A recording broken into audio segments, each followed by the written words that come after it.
Ya, ini adalah soundcard DS Orca, soundcard terbaru dari Dolphin Sound. Selain di sana ada DS1, DS2, dan DS2 Pro. Cuman di grup-grup Facebook, di grup komunitas recording, saya banyak melihat orang-orang yang menyamakan produk ini dengan produk yang sejenis atau serupa. Bahkan di antara mereka ada yang menghubungi saya langsung menanyakan pendapat saya baik lewat WhatsApp maupun lewat inbox Facebook tentang produk ini dan kembarannya. Nah, di sini saya tidak akan membahas atau mereview bagaimana kualitas rekamannya karena teman-teman sudah bisa lihat di channel YouTube yang lain, tetapi saya akan memberikan opini saya mana yang lebih worth it, DS Orca atau dengan soundcard yang ada di gambar ini, yang sejenis, yang bentuknya sama tapi harganya lebih murah. Ikuti videonya sampai selesai.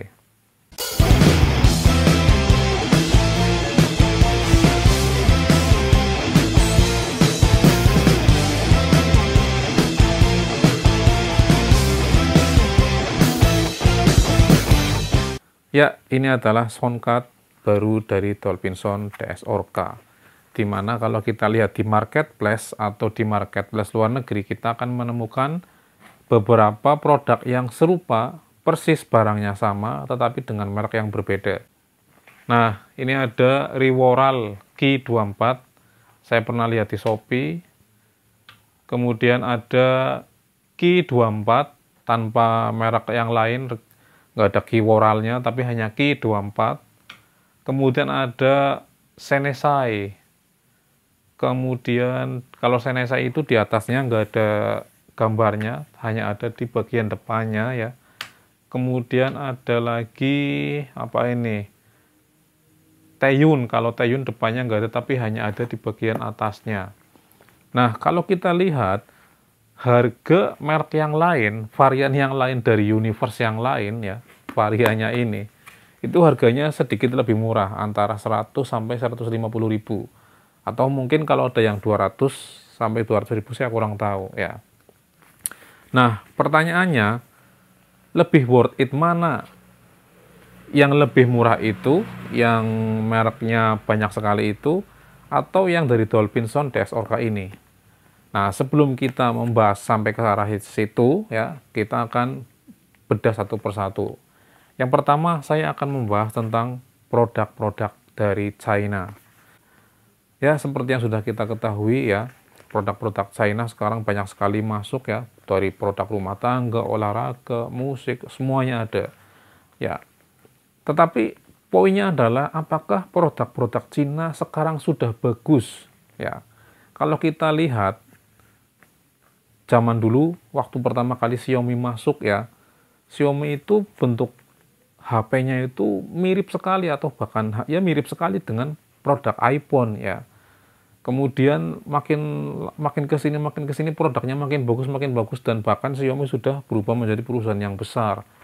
Ada produk macam-macam, ada smartwatch, ada monitor, banyak sekali nggak bisa disebutkan. Kemudian muncul lagi Realme, muncul lagi macam-macam dan produk-produk itu semuanya sekarang bagus, bahkan sampai mengalahkan penjualan produk-produk yang terlebih dahulu ya, dengan harga yang lebih mahal seperti Samsung ya, seperti itu. Lalu apakah produk Cina sekarang bagus dan layak untuk dibeli? Ya, kalau melihat dari sejarahnya seperti itu. Dulu itu Cina itu memiliki kebijakan yang kalau dalam bahasa Inggrisnya saya itu lupa, kira-kira knowledge sharing policy atau apa ya. Kalau misalnya teman-teman lebih tahu silahkan tulis di kolom komentar. Yang intinya pemerintah Cina itu memberikan kebijakan semua produk yang diproduksi di pabrik di Cina itu diwajibkan untuk membagi teknologinya atau pengetahuannya. Nah, makanya teman-teman tahu Focusrite sekarang made in China, Steinberg yang dulu di Indonesia zaman CI2 Plus sekarang made in China, M Audio made in China, Presonus cek ya, Presonus masih made in Amerika atau mungkin Cina juga, karena selain di sana biaya produksinya lebih murah ya, karena ya jelas masyarakatnya banyak sampai 2 miliar, tentu tenaga kerjanya lebih murah, dan lebih mudah untuk pendistribusian wilayah Asia. Itu Pak, tentu alasan utamanya seperti itu.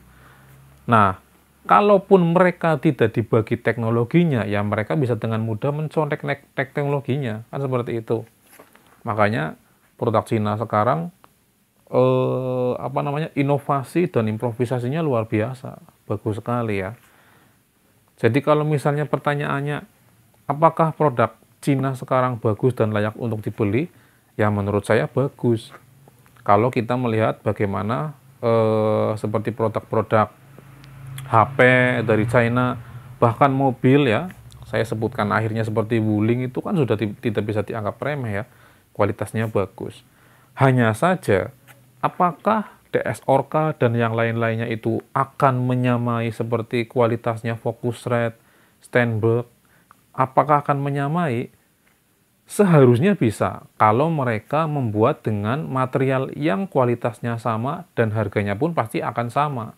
Pasti akan bisa sama bagusnya ya. Kalau misalnya bikin software sebagus Xiaomi, Huawei seperti itu, kenapa nggak bisa bikin software dan material untuk alat rekaman sebagus Steinberg dan Focusrite? Pastinya bisa. Tetapi mereka menjual dengan harga yang jauh lebih murah. Ini di harga 750 ribuan, sedangkan Focusrite generasi ketiga saja sudah di atas 2 juta untuk yang Scarlett Solo. Kalau ini setara dengan 2i2 yang generasi 3, berarti sudah sampai di angka 3 jutaan. Tentunya dengan harga yang seperempat lebih murah, pastinya ada pemangkasan biaya produksi dengan menggunakan material-material yang berbeda. Secara build quality itu pasti akan berbeda dengan Focusrite, Steinberg, dan lainnya. Tetapi hasil rekamannya yang sudah saya dengarkan itu tidak akan jauh berbeda. Tidak sebagus, mungkin belum sebagus Focusrite dan lain-lain, tapi tidak akan jauh berbeda. Kalau teman-teman punya skill yang oke, ya pasti hasilnya akan sama. Nah, ini sekedar saya mengingat masa lalu, 10 tahun yang lalu kira-kira Pak Agus Hardiman itu pernah bilang, kamu dikasih alat yang paling mahal, kemudian Mas Indra dikasih alat yang paling murah, pasti hasil rekamannya tetap akan lebih bagus Mas Indra. Maksudnya apa? Ya, karena jam terbang saya dengan beliau jauh. Saya masih belajar ya, sampai sekarang saya bukan apa-apa, dan beliau seorang master engineer ya, sound engineer. Jadi, jam terbang, pengalaman itu lebih menentukan hasil akhirnya rekamannya daripada alat-alatnya. Meskipun alat yang bagus tentunya akan membuat hasil rekamannya jauh lebih bagus juga. Nah, itu yang pertama. Jadi menurut saya produk Cina itu sekarang sudah oke-oke, termasuk soundcard, termasuk speaker-speaker yang ini. Kemudian masalah build quality. Nah, ini yang penting. Build quality untuk DS Orca ini jauh lebih baik, atau paling tidak lebih baik daripada soundcard DS seri yang lainnya, DS1, DS2, dan DS2 Pro ya. Nah, semua yang akan saya katakan nanti adalah opini saya pribadi, pendapat saya pribadi. Teman-teman boleh setuju, boleh tidak. Nah, kalau ini itu yang memang saya rasakan, karena saya itu menggunakan soundcard DS dari yang paling seri pertama, DS1, DS2, DS2 MK2 sampai DS2 Pro. Knobnya itu, bahkan ini yang terbaru ya, ini baru saja dibongkar. Saya beli beberapa bulan yang lalu sejak datang ke Indonesia, tapi baru sempat dibongkar. Knobnya itu rasanya murahan, knobnya itu rasanya enteng banget, apalagi masternya ini enteng, ngesrong bahasa Tegalnya. Kalau bahasa Indonesianya apa ya, ngepong atau apa ya, ringan banget lah. Nah, kadang-kadang antara knob-knob ini nggak sama. Misalnya saya putar segini, sampai sini tek, seret, nanti sampai sini longgar lagi. Diputer longgar, di bagian tertentu seret, kemudian longgar lagi. Nah, ini hal yang semacam ini tidak saya temukan di soundcard DS Orca. Diputer dari 0 sampai ujung knob, itu semuanya akan berbobot. Dan tidak ada bagian yang seret ataupun yang longgar. Nih, ini yang jelas membedakan build quality-nya ya. dari ujung 0 sampai terakhir itu diputar semuanya rasanya berbobot. Kemudian tidak ada bagian yang longgar dan seret. Itu secara build quality perbedaan dari DS2 Pro dan DS series yang lainnya dengan DS Orca. Nah, sekarang saya akan menjawab pertanyaan intinya. Apakah ini dengan Rivoral, Taeyoon, Senesai, dan lain-lain adalah produk yang sama? Kita tidak akan pernah tahu ya, tapi kita bisa menjawab dalam hati ya kalau misalnya kalau saya nggak enak ngomongnya ya. Tetapi sekali lagi, saya tidak ada tendensi tertentu, saya tidak ada kecenderungan tertentu karena produk ini saya beli bukan dikasih ya. Jadi saya tidak akan bikin ngomong yang bagus-bagus. Nah, lalu apakah produk ini sama dengan produk-produk yang lain ya, varian yang lain dari universe yang lain ya? Bisa jadi sama ya, karena bukan rahasia lagi, ada yang namanya OM dan ODM. OM, Original Equipment Manufacture. Jadi kita bisa memesan barang dari China atau dari pabrik manapun, mau di Jerman atau apa, kita bisa memesan barang, tetapi desain dan kualitas barangnya sudah ditentukan oleh pabrik. Ya, jadi OM itu Original Equipment Manufacture. Desain dan kualitas barangnya sudah ditentukan oleh pabrik yang bikin produk ini. Kita hanya memesan, kemudian diberikan merek milik kita, dan kita pasarkan sendiri. Itu kalau OM. Ya, teman-teman pasti sudah tahu lah, di Google banyak. Kalau yang belum tahu, saya jelaskan lagi. Nah, kalau ODM bagaimana? Original Design Manufacture. Jadi, saya tidak punya perusahaan yang membuat sendiri speaker, misalnya seperti speaker-speaker ini, tetapi saya bisa bikin di pabrik Cina dengan desain dan kualitas sesuai pesanan saya. Nah, itu kalau ODM. Jadi saya pengen bikin speaker dengan model seperti ini, kualitasnya seperti ini, range harga sekian. Itu namanya ODM. Nah, kalau yang ini bagaimana? Apakah ini ODM atau OM? Teman-teman bisa simpulkan sendiri tentunya sekarang. Ya, ini ODM atau OM. Lalu kemudian lebih worth it mana kalau memang ini barang yang sama? hanya diberi merek yang berbeda. Ya. Sekarang begini, kalau misalnya teman-teman beli produk Rivoral atau apa yang lain dengan harga selisih 100 sampai 150 ribu lebih murah di marketplace. Tetapi yang perlu teman-teman harus ingat adalah produk-produk itu tidak memiliki garansi. Teman-teman tidak bisa klaim garansi. Dan sedangkan kalau misalnya teman-teman membelikan DS Orca, teman-teman bisa mengklaim garansi.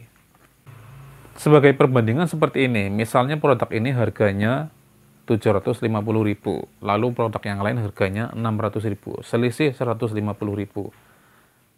Itu bebas teman-teman nanti pilih sendiri mau pilih yang mana. Kalau saya begini, saya lebih memilih memberikan biaya ekstra 150.000, tetapi saya mendapatkan kenyamanan dan jaminan atas produk yang saya beli.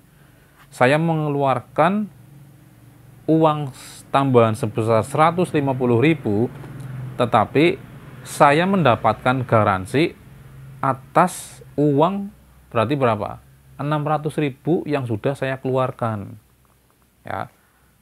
Kalau misalnya teman-teman memilih produk yang tidak bergaransi, ya, kalau misalnya teman-teman apes, teman-teman lebih memilih hemat 150.000 atau 100.000, kemudian teman-teman ternyata barangnya rusak, teman-teman akan kehilangan uang yang 600.000 itu. Kira-kira seperti itu.